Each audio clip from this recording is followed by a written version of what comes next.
خطبات تشکیل جدید علامہ اقبال۔ اس نقطۂ خیال سے دیکھیے تو پیغمبر اسلام دنیا قدیم اور دنیا جدید کے درمیان بطور حد فاصل کھڑے دکھائی دیں گے۔ اگر یہ دیکھا جائے کہ آپ صلی اللہ علیہ وسلم کی وحی کا سرچشمہ کیا ہے تو آپ صلی اللہ علیہ وسلم دنیا قدیم سے متعلق نظر آئیں گے، لیکن اگر اس حقیقت پر نظر کی جائے کہ آپ صلی اللہ علیہ وسلم کی وحی کی روح کیا ہے تو آپ صلی اللہ علیہ وسلم کی ذات گرامی دنیا جدید سے متعلق نظر آئے گی۔ آپ صلی اللہ علیہ وسلم کی بدولت زندگی نے علم کے ان سرچشموں کا سراغ پا لیا جن کی اسے اپنی نئی شاہراہوں کے لیے ضرورت تھی۔ اسلام کا ظہور استقرائی علم کا ظہور ہے۔ اسلام میں نبوت اپنی تکمیل کو پہنچ گئی اور اس تکمیل سے اس نے خود اپنی خاتمیت کی ضرورت کو بے نقاب دیکھ لیا۔ اس میں یہ لطیف نقطہ پنہا ہے کہ زندگی کو ہمیشہ کے لیے عہد طفولیت کی حالت میں نہیں رکھا جا سکتا۔ اسلام نے دینی پیشوائی اور وراثتی بادشاہت کا خاتمہ کر دیا۔ قرآن کریم غور و فکر اور تجارب و مشاہدات پر بار بار زور دیتا ہے اور تاریخ اور فطرت دونوں کو علم انسانی کے ذرائع ٹھہراتا ہے۔ یہ سب اسی مقصد کے مختلف گوشے ہیں جو ختم نبوت کی تہ میں پوشیدہ ہیں۔ پھر عقیدہ ختم نبوت کی ایک بڑی اہمیت یہ بھی ہے کہ اس سے لوگوں کی باطنی واردات یعنی مسٹک ایکسپیرینسز کے متعلق ایک آزاد اور ناقدانہ طرز عمل قائم ہوتا ہے۔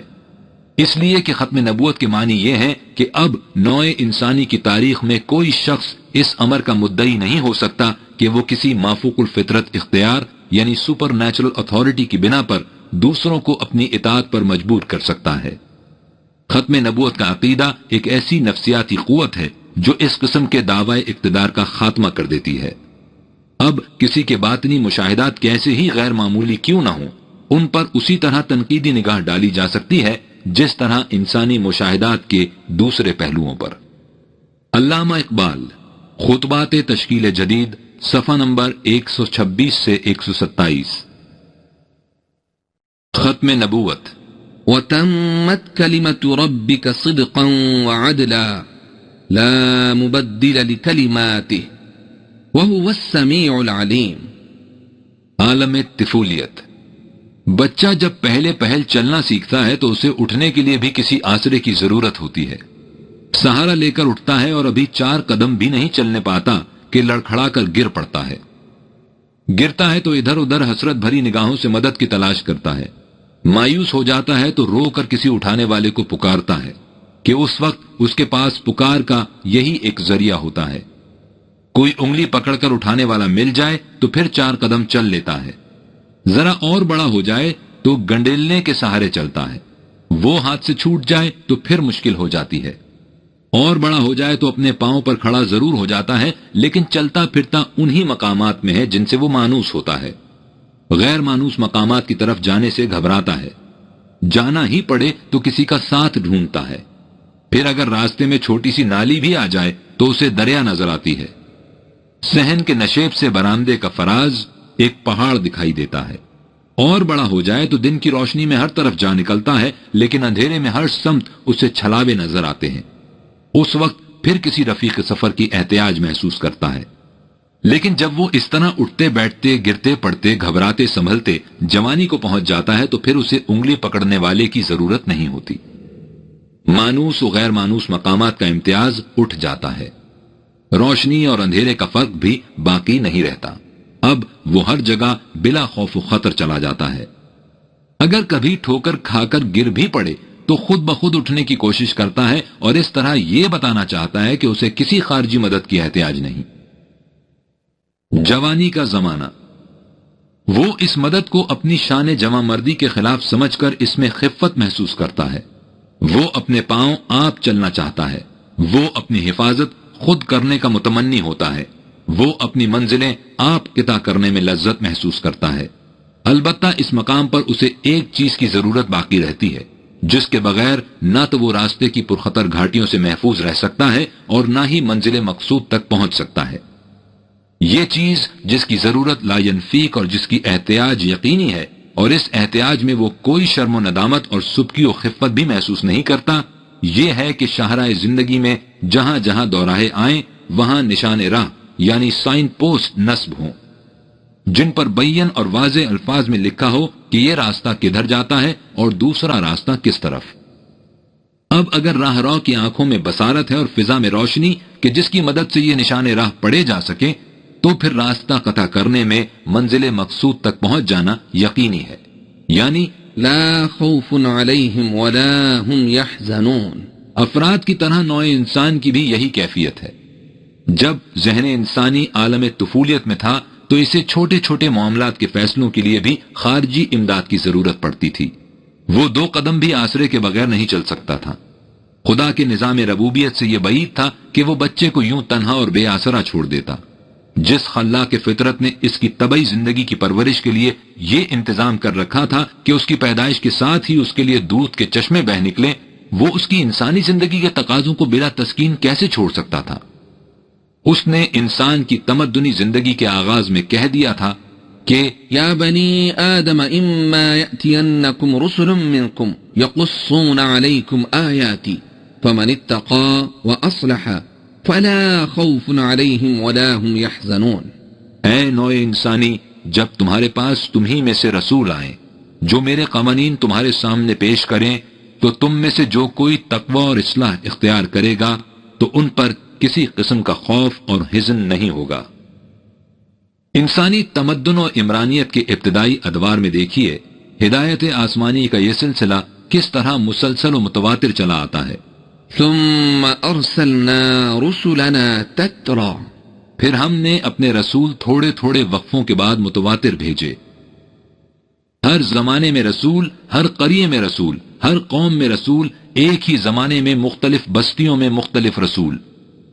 اس سلسلہ رشد و ہدایت کی کیفیت یہ تھی کہ ایک رسول آتا، جب تک وہ اپنی قوم یا قبیلے میں رہتا لوگ رشد و ہدایت کی روشنی میں چلتے رہتے۔ جو ہی وہ منہ موڑتا وہ رفتہ رفتہ اس آسمانی روشنی کو گم کر دیتے اور پھر اندھیرے میں راستہ ٹٹولنے لگتے۔ مانوس مقامات کے جس قدر دھندلے سے نقوش ذہن میں محفوظ ہوتے، ان میں کہیں کہیں چل پھر لیتے، لیکن نہ حتمی طور پر راستے کا تعین کر سکتے، نہ منزل کا اندازہ۔ ایسے میں پھر ایک اور رسول آ جاتا، پھر روشنی سامنے آ جاتی تو سیدھے راستے پر ہو لیتے۔ كلما أضاء لهم مشوا فيه وإذا أظلم عليهم قاموا۔ پھر یہ دیکھیے کہ جس طرح بچے کی زندگی کی ضروریات سیدھی سادی اور اس کے تقاضے محدود ہوتے ہیں، اسی طرح انسانی حیات اجتماعیہ کے ابتدائی ادوار میں ان کے معاملات زندگی سادے اور آسان اور ان کے عمرانی تقاضے محدود ہوتے تھے۔ اس لیے آسمانی ہدایت بھی انہی محدود مسائل حیات کے لیے متکفل ہوتی تھی۔ پھر ذرائع رسل و رسائل اور اسباب نقل و حرکت کی کمی، بلکہ اکثر حصوں میں فقدان کی وجہ سے ان کی اجتماعی زندگی مختصر قبائل یا چھوٹی چھوٹی اقوام پر مشتمل تھی، اس سے آگے نہیں بڑھتی تھی۔ اس لیے اس آسمانی ہدایت کا دائرہ اثر و نفوذ بھی اسی وسعت کے مطابق محدود و مقید ہوتا تھا۔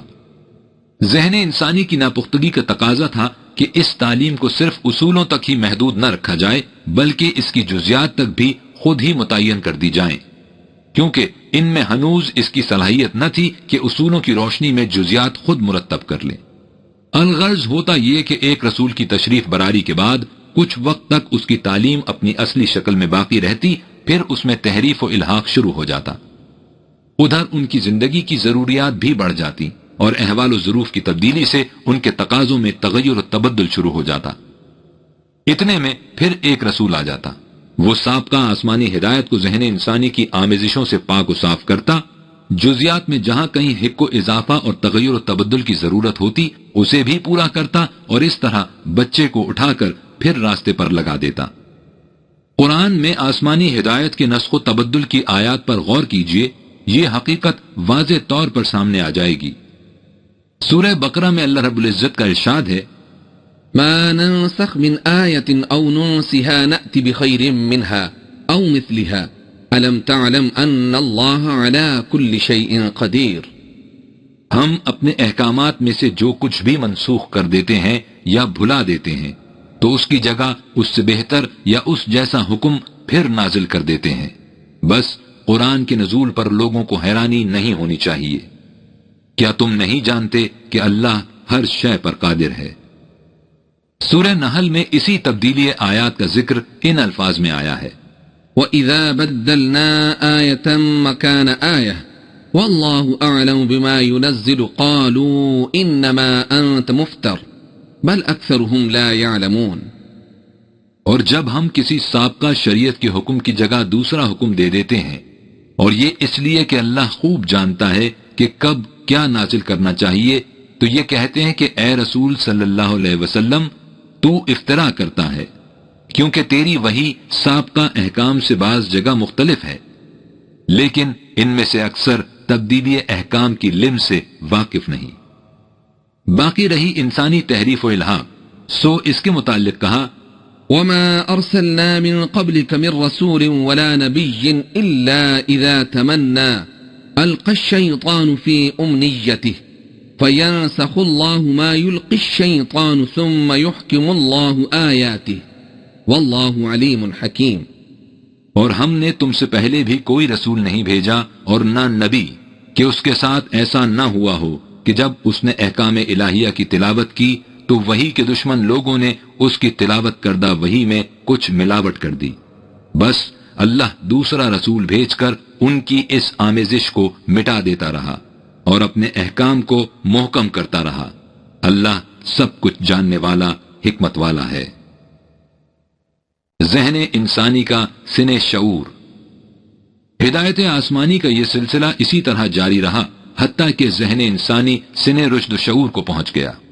اب اس میں پختگی آ گئی، اب بچہ جوان ہو گیا، اس کے پاؤں میں راستہ طے کرنے کی طاقت، دل میں خطرات کا مقابلہ کرنے کے حوصلے اور دماغ میں نشیب و فراز کے سمجھنے کی صلاحیت آ گئی۔ اب ہر 4 قدم پر گر کر کسی انگلی پکڑ کر اٹھانے والے کی احتیاج نہ تھی۔ اب صرف اس قدر ضرورت تھی کہ زندگی کے 2 راہوں پر نشانات راہ لگا دیے جائیں۔ اس کے لیے ایسا انتظام کر دیا گیا کہ سفر حیات میں ہر شاہراہ پر اور ہر شاہراہ کے موڑ پر ایسے محکم و استوار نشانات نصب کر دیے کہ حوادث زمانہ کے سیلاب آئیں، لیکن روشنی کے بلند میناروں کی طرح نشانات خداوندی کے ان پختہ کھمبوں کو ذرا بھی نقصان نہ پہنچا سکیں۔ ہر شعبہ حیات کے اصول، ہر گوشہ زندگی کے آئین اصولی طور پر قرآن کی دفتین میں محفوظ کر دیے گئے۔ ان کی حفاظت کا ذمہ خود خدا نے لے لیا۔ إِنَّا نَحْنُ نَزَّلْنَا الذِّكْرَ وَإِنَّا لَهُ لَحَافِظُونَ۔ یقیناً ہم نے اس قرآن کو نازل کیا ہے اور ہم ہی اس کی حفاظت کرنے والے ہیں۔ تمدنی ضروریات کی وسعتیں۔ ساری دنیا کی قوتیں جمع ہو کر کوشش کریں کہ اس صحیفہ خداوندی میں ایک نقطے کا بھی تغیر و تبدل کر سکیں تو ناکام و نامراد رہیں۔ یہ محض ہماری خوش عقیدگی نہیں بلکہ تاریخ کے اوراق اس پر شاہد ہیں، اپنے اور بیگانے اس پر گواہ ہیں۔ ذہن انسانی کے سن رشد و شعور کے ساتھ ہی اس کی تمدنی زندگی کی وسعتوں میں بھی اضافہ ہونا شروع ہو گیا اور اس کی حدود اس قدر پھیلنے لگی کہ وہ رفتہ رفتہ تمام نوع انسانی کو محیط ہونے لگی۔ چنانچہ آج سامان رسل و رسائل اور ذرائع نشر و اشاعت کی ہمہ گیریت سے تمام دنیا سمٹ کر ایک بستی اور اس کے رہنے والے ایک خاندان کے افراد بن رہے ہیں۔ اس لیے اب رسالت بھی قومی اور قبائلی ادوار و احسار سے نکل کر عالمگیر بن گئی اور جماعتوں کے بجائے اس کا تخاطب نوع انسانی سے ہو گیا۔ قرآن کے صفحات کو الٹیے اور دیکھیے کہ اس نے اس حقیقت کو کس شدت و تکرار سے نمایاں کیا ہے کہ نبی اکرم صلی اللہ علیہ وسلم تمام نوع انسانی کے لیے رسول اور قرآن قیامت تک آنے والے انسانوں کے لیے شمع زندگی ہے۔ قل یا ایہا الناس انی رسول اللہ الیکم جمیعا۔ تمام نوع انسانی سے کہہ دو کہ میں تم سب کی طرف رسول ہوں۔ جن اقوام کی طرف پہلے رسول آ چکے تھے ان کی طرف بھی یہی رسول ہیں، اس لیے کہ ان کے پاس آسمانی روشنی اپنی اصلی شکل میں کہیں موجود نہ تھی۔ یا اہل الکتاب قد جاءکم رسولنا يبين لكم كثيرا مما كنتم تخفون من الكتاب ويعفو عن كثير۔ اے اہل کتاب، یقیناً ہمارا رسول تمہارے پاس آ چکا ہے جو اس میں سے بہت کچھ کھول کر بتاتا ہے جو تم کتاب سے چھپاتے تھے، اور بہت سی باتوں سے درگزر کر دیتا ہے کیونکہ وہ منسوخ کر دی گئی ہیں اور ان کے دہرانے کی اب ضرورت نہیں۔ اس لیے کہ قرآن ان تمام اصولی سچائیوں کو اپنے دامن میں لیے ہوئے ہے جو انبیاء علیہ السلام سابقہ کی وساطت سے وقتاً فوقتاً امم گزشتہ کی طرف آتی رہیں۔ لیکن وہ اپنی اصلی شکل میں کہیں محفوظ نہ رہ سکی. اسی لیے قرآن کو مہیمن کہا گیا ہے، اور یہی اب تمام اقوام عالم کے لیے ضابطۂ زندگی اور آئین حیات ہے. ان هو الا ذکری للعالمین. اور اسی لیے اب تمام نوع انسانی سے مطالبہ ہے کہ وہ اس ضابطۂ قوانین کو اپنا نصب العین حیات بنائے کہ انسان کے لیے منزل مقصود تک پہنچانے والی یہی صراط مستقیم ہے، اس کے علاوہ اور کوئی راہ نہیں. جب راہروئے جادہ حیات کی ضروریات یوں پوری ہو گئیں اور زندگی کی شاہراہوں پر ایسے محکم نشانات راہ نصب کر دیے گئے تو دین مکمل ہو گیا، نبوت کا سلسلہ ختم ہو گیا. اس لیے کہ جیسا پہلے بیان کیا جا چکا ہے، اب انسانیت بالغ ہو رہی تھی. اب ضرورت صرف اس قدر تھی کہ انسان کو راستے بتا دیے جائیں، نشانات لگا دیے جائیں، فضا میں روشنی پیدا کر دی جائے اور اسے دیکھنے والی آنکھیں عطا کر کے کہہ دیا جائے کہ ان نشانات وحی کی روشنی میں علم و عقل کی رہنمائی سے منازل زندگی طے کرتا چلا جائے. قد تبین الرشد من الغی. صحیح اور غلط راہیں متمیز و متفارق ہو گئیں. وہدیناہ النجدین. انسان کو زندگی کے ہر موڑ پر دونوں راستے الگ الگ کر کے دکھا دیے گئے اور اسے چھوڑ دیا گیا کہ یہ ایک مرد جواں ہمت کی طرح اپنا راستہ خود طے کر لے. اب آسروں کی ضرورت نہ تھی. اب ہر معاملے کے جانچنے کے لیے اصول اس کے سامنے تھے. ان اصولوں کی روشنی میں جزئی امور کے متعلق بائی لاز مرتب کرنے کے لیے علم و عقل اس کے پاس تھی. معلم کا کام اصول سمجھا دینا تھا، بنیادی قاعدے بتا دینا تھا. اگر ہر جزوی سوال کا جواب بھی وہ خود ہی بتا دے تو متعلم میں اصابت رائے، قوت فیصلہ، معاملات کے افہام و تفہیم کی صلاحیت اور اعتماد نفس کے جوہر کبھی اجاگر نہ ہو سکے. ذہن انسانی کو جلا دینے اور اس کی نگاہوں میں بصیرت اور عقل و خرد میں نشو ارتقا پیدا کرنے کے لیے چاہیے یہی تھا کہ اسے اصولوں کا مکمل ضابطۂ حیات دے کر کارگاہ زندگی میں آزاد چھوڑ دیا جاتا. اگر ایسا نہ کیا جاتا تو اس کے قوائے عقیلہ مزمحل اور جوہر انسانیہ مفلوج ہو کر رہ جاتے.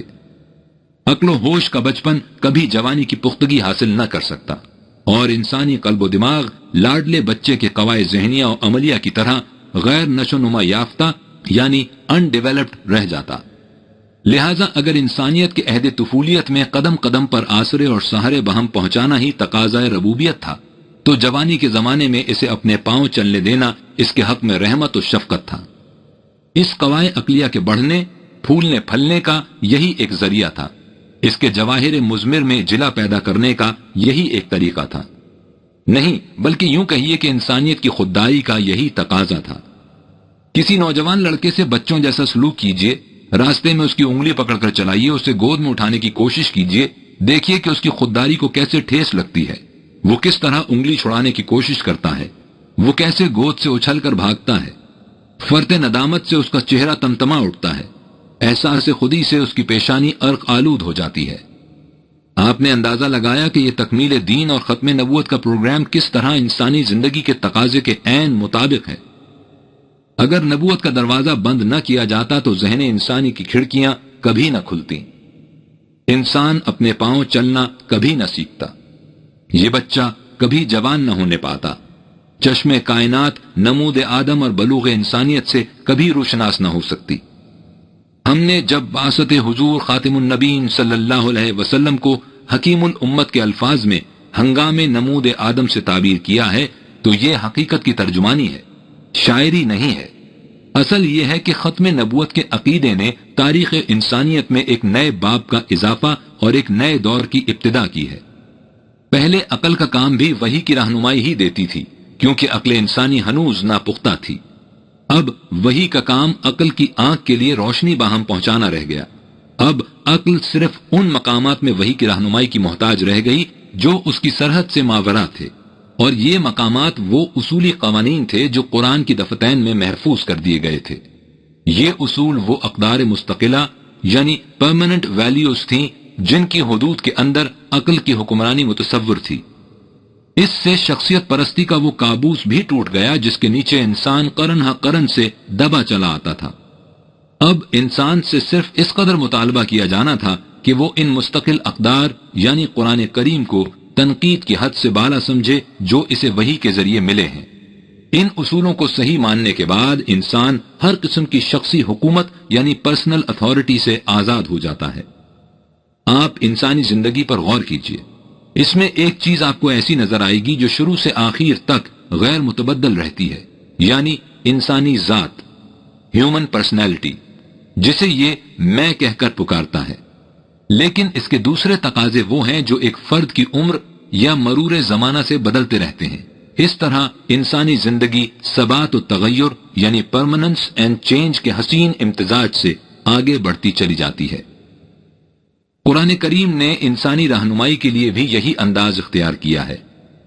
اس نے اس ہدایت کو، جسے ہمیشہ ہمیشہ کے لیے غیر متبدل رہنا تھا، قرآن کے اندر محفوظ کر دیا۔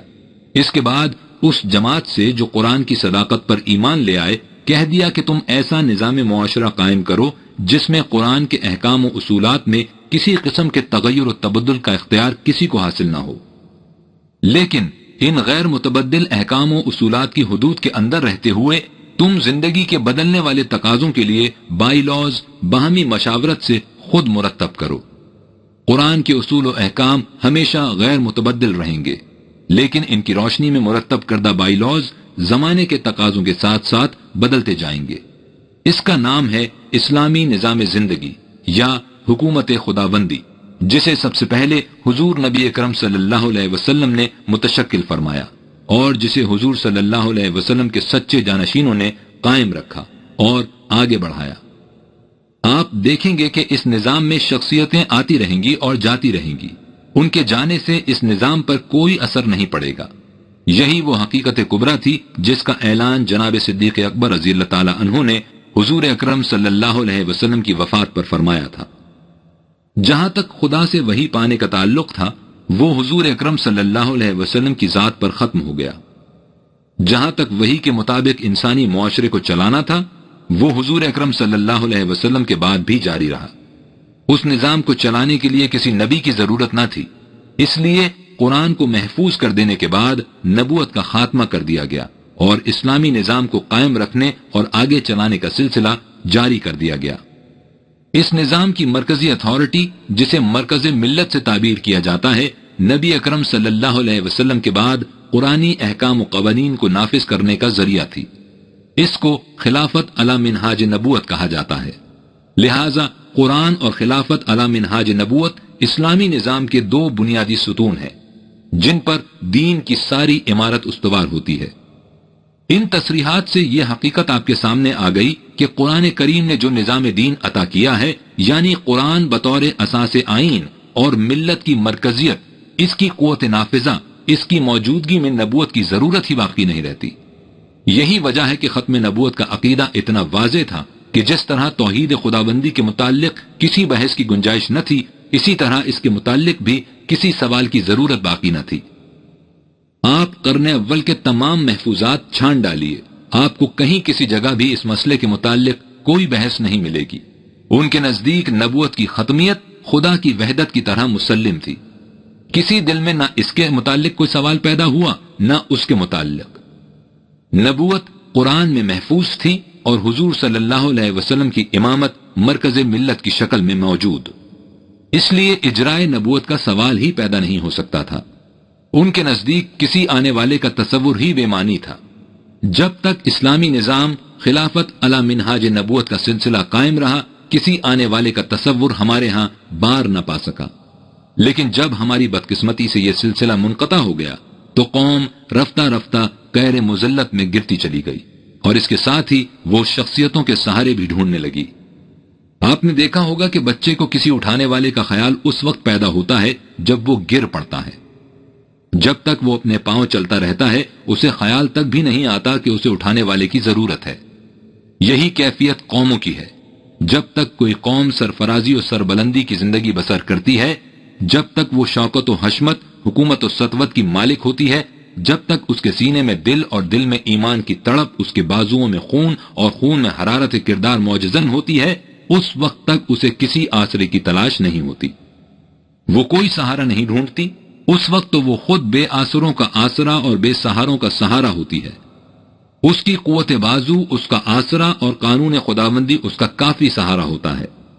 لیکن جب اس پر ادبار چھا جاتا ہے، اس کی دولت و حشمت چھن جاتی ہے، اس کی سطوت و حکومت لٹ جاتی ہے، تو اس کے قوائے عملیہ مزمحل اور اس کے حوصلے پست ہو جاتے ہیں، اس کی ہمت ٹوٹ جاتی ہے، آرزوئیں مردہ ہو جاتی ہیں، وہ جہاد زندگی میں سپر انداختہ شکست خوردہ بیٹھ جاتی ہے، وہ کشمکش حیات سے گھبراتی اور میدان عمل سے گریز کرتی ہے، خطرات کا مقابلہ کرنے سے جی چراتی ہے۔ ایسی حالت میں وہ کمزور بچے کی طرح کسی اٹھانے والے کی راہ تکنے لگتی ہے، اس کی تمام توجہات کسی آنے والے کے پاؤں کی آہٹ پر مرتکز ہو جاتی ہیں، وہ اپنی امیدوں کا آخری سہارا مرد از غیب بروں آیدو کار بکند کے خوش آئین تصور میں تلاش کرتی ہے۔ وہ ہر اٹھتی ہوئی گردن کو ہزار حسرتوں سے دیکھتی ہے کہ شاید اسی میں وہ شاہسوار دوراں چھپا چلا آ رہا ہو جو اس کی نگاہ انتظار کا نقطہ ماسکہ ہے۔ غرض یہ کہ ایسی حالت میں وہ قوم خود کچھ نہیں کرتی اور اپنے ذہن کو اس خوش فہمی کے کھلونوں سے بہلاتی رہتی ہے کہ تھوڑی دیر اور ٹھہرو، آنے والا آئے گا اور تمام تباہ حالیوں اور بدبختیوں کو سرفرازیوں اور سربلندیوں میں بدل دے گا۔ ایک آنے والے کا تصور ہمارے اسی دور نکبت و زوال کا پیدا کردہ ہے۔ اس عقیدے کی قرآن کریم میں کہیں گنجائش نہیں، اس سے ختم نبوت کا اعلان بے معنی ہو کر رہ جاتا ہے۔ کشف و الہام کا عقیدہ۔ ختم نبوت کی مہر کو توڑنے کے لیے آنے والے کے عقیدے کے علاوہ ایک اور عقیدہ بھی ہے جو اس سے بھی زیادہ خطرناک اور تباہ کن ہے۔ آنے والے کے عقیدے کی صورت یہ ہے کہ مسلمان اس پر عقیدہ تو ضرور رکھتا ہے، لیکن جب بھی کوئی اس کا کوئی دعویٰ کرتا ہے کہ جس آنے والے کا تمہیں انتظار ہے وہ میں ہوں، تو اس کے اس دعوے کی مخالفت شروع ہو جاتی ہے۔ لیکن یہ دوسرا عقیدہ ایسا ہے جس میں مدعی کی کہیں سے مخالفت نہیں ہوتی اور پوری امت اس کے اندر ڈوبی ہوئی ہے۔ یہ عقیدہ ہے کشف و الہام کا، جس پر تصوف کی ساری عمارت استوار ہے، اور جو ختم نبوت کو جڑ یعنی بنیاد سے اکھیڑ کر رکھ دیتا ہے۔ لیکن اس کے باوجود نہ صرف یہ کہ اس کی کسی طرف سے بھی کبھی مخالفت نہیں ہوتی، بلکہ اسے عین دین ہی نہیں بلکہ مغز دین سمجھا جاتا ہے۔ اس نقطے پر ذرا تفصیل سے گفتگو کرنے کی ضرورت ہے۔ انسانی علم کا عام ذریعہ اس کی عقل ہے۔ انسانی حواس خارجی دنیا کی معلومات فراہم کر کے اس کے سرچشمہ فکر تک پہنچ جاتے ہیں۔ اس سرچشمہ فکر کو اس کا دماغ کہہ لیجئے یا عام اصطلاح میں قلب یا مائنڈ، اور وہ ان معلومات سے ایک نتیجہ اخذ کرتا ہے۔ اس طرح وہ علم الادراک یعنی پرسپچول نالج سے تصورات یعنی کانسیپٹس وضع کرتا ہے۔ مطالعہ، مشاہدہ اور تجربہ سب اسی طریقہ فکر کے ذرائع و اسباب ہیں۔ لیکن قرآن کریم کی روح سے انسانی علم کا ایک اور ذریعہ بھی ہے جسے وحی کہا جاتا ہے۔ یہ علم انسان کو اس کے مطالعے، مشاہدے، تجربے، عقل و فکر، غور و خوض کے بغیر براہ راست خدا کی طرف سے حاصل ہوتا تھا۔ یعنی یہ علم انسانی فکر کا پیدا کردہ یعنی داخلی سبجیکٹ نہیں ہوتا تھا، بلکہ اسے خارج سے آبجیکٹیولی ملتا تھا۔ یہ مخصوص تھا حضرات انبیاء کرام علیہم السلام سے۔ یہ آخری مرتبہ حضور نبی اکرم صلی اللہ علیہ وسلم کو ملا، اور اس کے بعد یہ ذریعہ علم ہمیشہ کے لیے ختم کر دیا گیا۔ اسے ختم نبوت اور حضور اکرم صلی اللہ علیہ وسلم کو اسی جہت سے خاتم النبیین کہتے ہیں۔ اس علم کا محاصل قرآن کریم کے اندر محفوظ ہے، لہذا ختم نبوت کے بعد علم انسانی کے سرچشمے دو ہی رہ گئے: وحی کی روح سے عطا شدہ علم جو قرآن کریم کے اندر محفوظ ہے، اور انسانی عقل و فکر جس میں مطالعے، مشاہدے، تجربے سب شامل ہیں۔ لیکن تصوف کی بنیاد اس عقیدے پر ہے کہ خدا کی طرف سے براہ راست علم حاصل کرنے کا ذریعہ اب بھی موجود ہے۔ ختم نبوت سے پہلے اسے وحی کہتے تھے، اب اسے کشف و الہام کہا جاتا ہے۔ لیکن یہ فرق صرف نام کا ہے، حقیقت دونوں کی ایک ہی ہے۔ چنانچہ سرخیل گروہ صوفیہ شیخ اکبر محی الدین ابن عربی اس سلسلے میں اپنی کتاب فصوص الحکم میں لکھتے ہیں، جس مقام سے نبی لیتے تھے یعنی علم حاصل کرتے تھے، اس مقام سے انسان کامل صاحب الزمان غوث قطب لیتے ہیں۔ ارباب شریعت تو وہ ہیں جو قرآن و حدیث سے حکم دیتے ہیں۔ قرآن و حدیث میں مسرح حکم نہیں ملتا تو قیاس کرتے ہیں، اجتہاد کرتے ہیں، مگر اس اجتہاد کی اصل وہی منقول قرآن و حدیث ہوتے ہیں۔ اس کے برعکس ہم میں ایسے لوگ بھی موجود ہیں جو اس چیز کو اپنے کشف و الہام کے ذریعے خود اللہ تعالیٰ سے لیتے ہیں، لہذا خود اس حکم شرعی میں خلیفۃ اللہ ہوتے ہیں۔ بس ایک طور پر مادہ کشف و الہام اور مادہ وحی و رسول ایک ہے۔ صاحب کشف اللہ تعالیٰ سے لینے کے طریقے سے واقف ہونے کی وجہ سے خاتم النبیین کے موافق ہے، ان کا اللہ تعالیٰ سے لینا عین رسول اللہ کا لینا ہے۔ آپ نے غور فرمایا کہ انبیاء کی وحی اور اولیاء کے کشف و الہام میں فرق صرف اصطلاحی ہے۔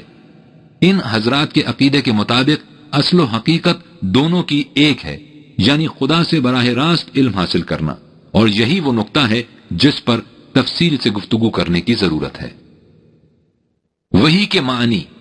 عربی زبان میں لفظ وحی کے لغوی معنی ہے نہایت تیز اشارہ، کتابت یعنی لکھنا، چنانچہ الوحی کسی لکھی ہوئی چیز کو کہتے ہیں، حکم کرنا یا حکم دینا، اور ہر وہ شے جسے کسی دوسرے تک پہنچایا جائے خواہ اس کا طریقہ کچھ ہی ہو۔ لیکن جب یہ لفظ قرآنی اصطلاح کے مطابق حضرات انبیاء کرام علیہم السلام کے سلسلے میں بولا جائے گا تو اس کے معنی ہوں گے ان حضرات کا خدا سے براہ راست علم پانا۔ قرآن کریم میں یہ لفظ اپنے لغوی اور اصطلاحی دونوں معنی میں استعمال ہوا ہے۔ خدا کی طرف سے براہ راست علم یعنی وحی دیے جانے سے مقصد انسانوں کو وہ روشنی عطا کرنا تھا جو انہیں منزل مقصود تک پہنچنے کے لیے ہدایت یعنی رہنمائی کا کام دے۔ اسے خدا نے انسانوں سے کلام کرنے سے تعبیر کیا ہے، اور اس کے 3 طریقے بتائے ہیں۔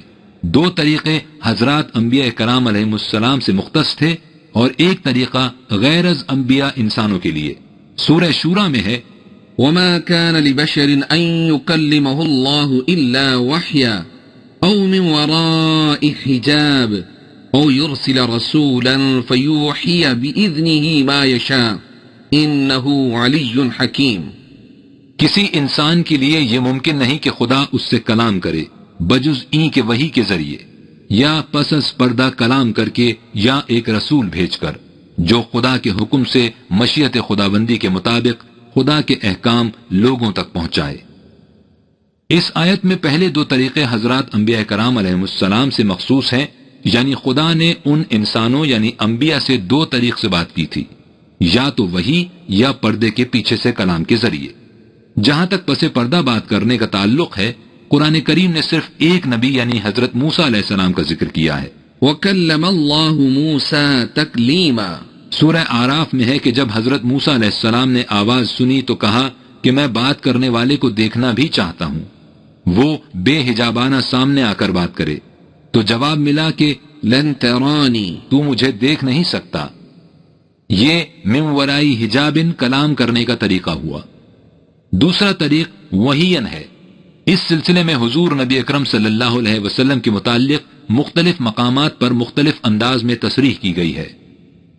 سورہ بقرہ میں جبرائیل علیہ السلام کا نام لے کر کہا گیا ہے فَإِنَّهُ نَزَّلَهُ عَلَىٰ قَلْبِكَ بِإِذْنِ اللَّهِ، اس نے بإذن خداوندی اس قرآن کو تیرے قلب پر نازل کیا۔ دوسری جگہ ہے قُلْ نَزَّلَهُ رُوحُ الْقُدُسِ مِنْ رَبِّكَ بِالْحَقِّ، ان سے کہو کہ اس قرآن کو روح القدس نے خدا کی طرف سے بالحق نازل کیا ہے۔ سورہ شعراء میں ہے نزل به الروح الأمين على قلبك لتكون من المنذرين بلسان عربي مبين، روح الامین نے اسے تیرے قلب پر نازل کیا ہے واضح عربی زبان میں۔ کہیں کہا گیا ہے وَإِنَّكَ لَتُلَقَّى الْقُرْآنَ مِنْ لَدُنْ حَكِيمٍ عَلِيمٍ، یہ قرآن تجھ پر خدائے علیم و حکیم کی طرف سے القا ہوا ہے۔ کہیں ہے الرحمن علم القرآن، رحمان نے قرآن سکھایا۔ کہیں کہا ہے تلک آیات اللہ نتلوها علیک بالحق، یہ آیات خداوندی ہیں جنہیں ہم تجھے حق کے ساتھ سناتے یا بتاتے ہیں۔ نزول قرآن کریم کے سلسلے میں یہ مختلف انداز بتائے گئے ہیں، لیکن ان سب کو وحی کی اصطلاح سے تعبیر کیا گیا ہے۔ چنانچہ کہا گیا ہے کہ وَأُوحِيَ إِلَيَّ هَذَا الْقُرْآنِ، ان سے کہہ دو کہ یہ قرآن مجھے بذریعہ وحی ملا ہے۔ وحی کی وَمِن وَرَائی حجابن ہو یا دوسرے طریقوں سے، کنہ و حقیقت کیا ہے، وہ قلب نبوی پر کس طرح نازل ہوتی ہے، وہ خدا سے کس طرح ملتی ہے۔ اس کے متعلق کوئی غیر از نبی کچھ نہیں جان سکتا، حتیٰ کہ خود نبی کو بھی وحی ملنے سے پہلے اس کا کچھ علم نہیں ہوتا۔ خود نبی اکرم صلی اللہ علیہ وسلم کے متعلق ہے، ما كنت تدري ما الكتاب ولا الإيمان، تجھے اس سے پہلے پتہ ہی نہیں تھا کہ کتاب کیا ہوتی ہے اور ایمان کسے کہتے ہیں، اس لیے کہ یہ کسب و ہنر سے حاصل نہیں ہوتی، اس میں نبی کی سعی و کاوش کا کچھ دخل نہیں ہوتا۔ اس کے لیے فرمایا، واللہ یختص برحمتہ من یشاء، اللہ اپنی رحمت کے لیے جسے چاہتا ہے مختص کر لیتا ہے۔ دوسری جگہ ہے، ولكن اللہ یمن علی من یشاء من عبادہ، اور اللہ اپنے بندوں میں سے جسے چاہتا ہے اسے بطور احسان عطا کر دیتا ہے۔ نبی کی اپنی فکر و بصیرت کا اس میں کوئی دخل نہیں ہوتا۔ وما ينطق عن الهوى ان هو الا وحی یوحى، یہ رسول اپنی خواہش و آرزو سے کچھ نہیں کہتا، یہ تو وحی ہے جسے اس کی طرف بھیجا جاتا ہے۔ نبی اس وحی کو خدا سے پا کر دوسرے انسانوں تک پہنچاتا ہے، یہ فریضہ رسالت کہلاتا ہے، یعنی پیغامبری۔ یہ وہ طریقہ ہے جس سے خدا غیر از انبیاء عام انسانوں سے کلام کرتا ہے۔ خدا جب اس طرح اپنی بات یعنی کلام عام انسانوں تک پہنچاتا ہے تو قرآن کریم میں اس کے لیے بھی وحی کا لفظ آیا ہے۔ ہم دیکھ چکے ہیں کہ وحی کے معنی کسی شے کا دوسروں تک پہنچانا ہے، خواہ اس کا طریقہ کچھ ہو۔ مثلا حضرت عیسیٰ علیہ السلام کی وساطت سے جو احکام ان کے حواریوں کو دیے گئے، ان کے سلسلے میں کہا گیا، وَإِذْ أَوْحَيْتُ إِلَى الْحَوَارِيِّينَ أَنْ آمِنُوا بِي وَبِرَسُولِي، جب میں نے حواریوں تک یہ حکم پہنچایا کہ وہ مجھ پر اور میرے رسول پر ایمان لائیں۔ یا حضرت موسیٰ کی والدہ کے متعلق ہے، اذ اوحینا الی امک، جب ہم نے تمہاری والدہ تک یہ حکم پہنچایا کہ تجھے صندوق میں ڈال کر دریا میں بہا دے۔ اسی طرح جب ایک رسول اپنے متبعین کو کچھ حکم دیتا ہے تو اس کے لیے بھی وحی کا لفظ استعمال ہوا ہے۔ مثلا حضرت زکریا علیہ السلام کے متعلق ہے کہ وہ محراب سے نکلے، فَأَوْحَى إِلَيْهِمْ، اور انہیں حکم دیا۔ ان مقامات میں یہ لفظ وحی اپنے لغوی معنوں میں استعمال ہوا ہے، جس طرح اس قسم کی آیات میں کہ إِنَّ الشَّيَاطِينَ لَيُوحُونَ إِلَىٰ أَوْلِيَائِهِمْ لِيُجَادِلُوكُمْ، یہ مخالفین کے سرغنے اپنے اپنے رفقا کو حکم دیتے ہیں کہ وہ تمہارے ساتھ جھگڑا کریں۔ ان تصریحات سے آپ نے دیکھ لیا کہ خدا انسانوں سے 3 طریقوں سے بات کرتا ہے۔ ان میں سے 2 طریقے حضرات انبیاء کرام علیہ السلام کے ساتھ مخصوص ہیں اور دوسرا طریق دیگر انسانوں سے متعلق ہے۔ حضرات انبیاء کرام علیہ السلام سے حضرت موسیٰ کے ساتھ پس پردہ بات کرنے کا طریق اختیار کیا گیا تھا، اور دیگر انبیاء کرام علیہ السلام کے سلسلے میں وحی کا طریقہ اختیار کیا گیا۔ جب ایک رسول خدا کی وحی دوسرے انسانوں تک پہنچا دیتا ہے اور وہ لوگ اس وحی کو پڑھتے ہیں تو خدا ان سے ہم کلام ہو رہا ہوتا ہے، یعنی جب ہم قرآن کریم پڑھتے ہیں تو گویا خدا ہم سے کلام کر رہا ہوتا ہے۔ اس نے قرآن کریم کو کلام اللہ کہا ہے۔ اس کے علاوہ خدا کا انسانوں سے بات کرنے کا کوئی طریق قرآن کریم میں مذکور نہیں، اس میں کشف و الہام کا کہیں ذکر نہیں۔ جب وحی کا سلسلہ حضور اکرم صلی اللہ علیہ وسلم کے بعد بند ہو گیا تو پھر خدا کا بندوں سے کلام کرنے کا ایک ہی طریقہ باقی رہ گیا، یعنی بذریعہ قرآن کریم۔ لہذا ختم نبوت کے بعد کسی کا یہ دعویٰ کہ وہ خدا سے براہ راست علم حاصل کرتا ہے یا وہ خدا سے ہم کلام ہوتا ہے، قرآن کی واضح تعلیم کے یکسر خلاف اور نبوت کے بند شدہ دروازے کو کھولنے کے مترادف ہے، خواہ اس کا نام کچھ ہی کیوں نہ رکھ لیا جائے۔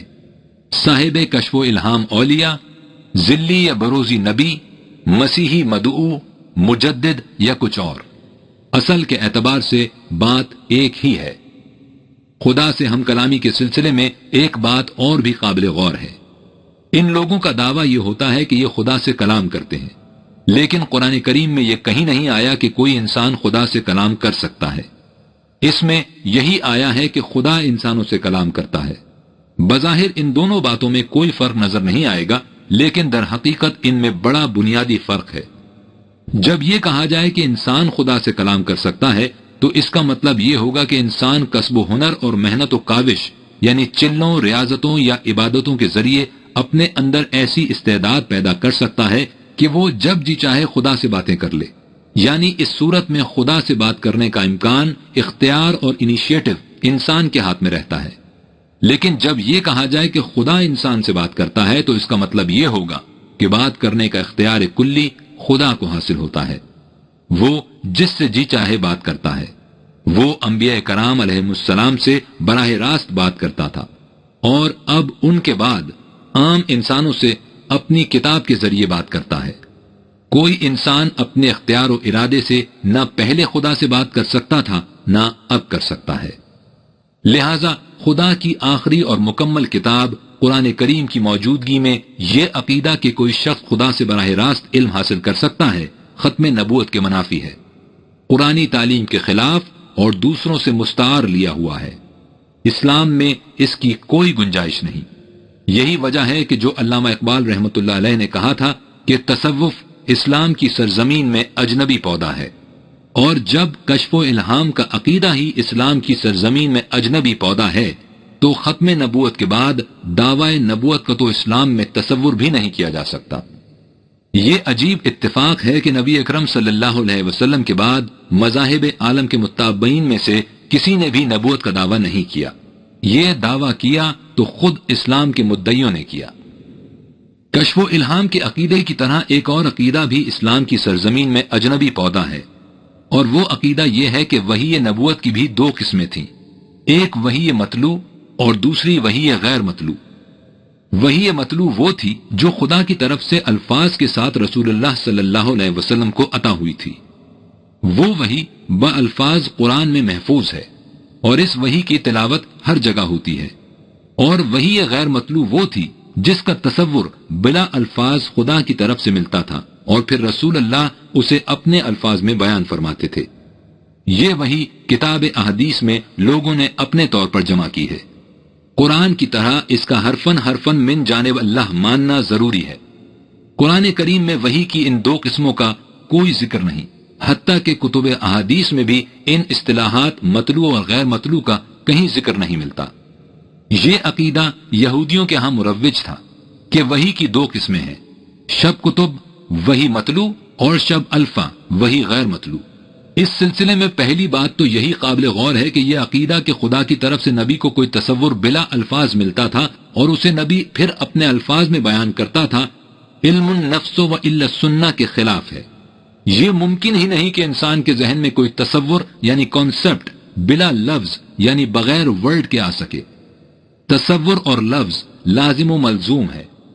کیا آپ نے اس پر غور نہیں کیا کہ جب قرآن نے کہا کہ نزل به الروح الامین علی قلبک، اسے روح الامین نے تیرے قلب پر نازل کیا، تو اس کے ساتھ ہی اس کی تصریح کر دی بلسان عربی مبین، واضح عربی زبان میں.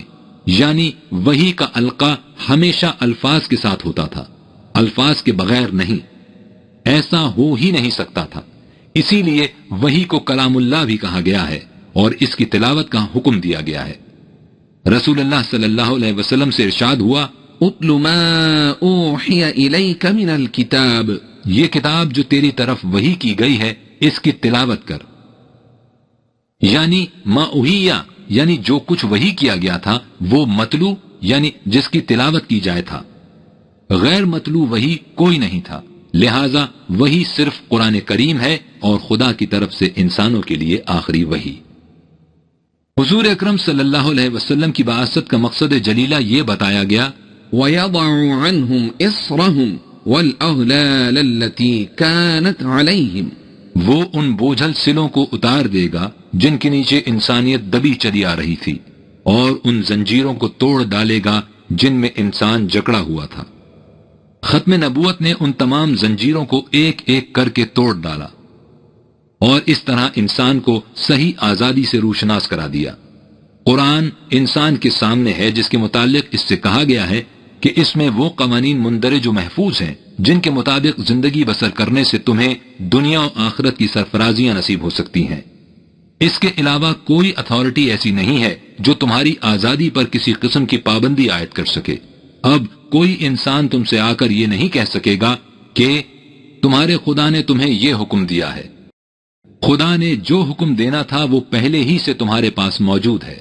قرآن ہمیشہ کے لیے خدائے زندہ کی کتاب زندہ ہے، اور اسی کی وساطت سے نبوت محمدیہ صلی اللہ علیہ وسلم تمام نوع انسان کے لیے آخر تک زندہ و پائندہ ہے۔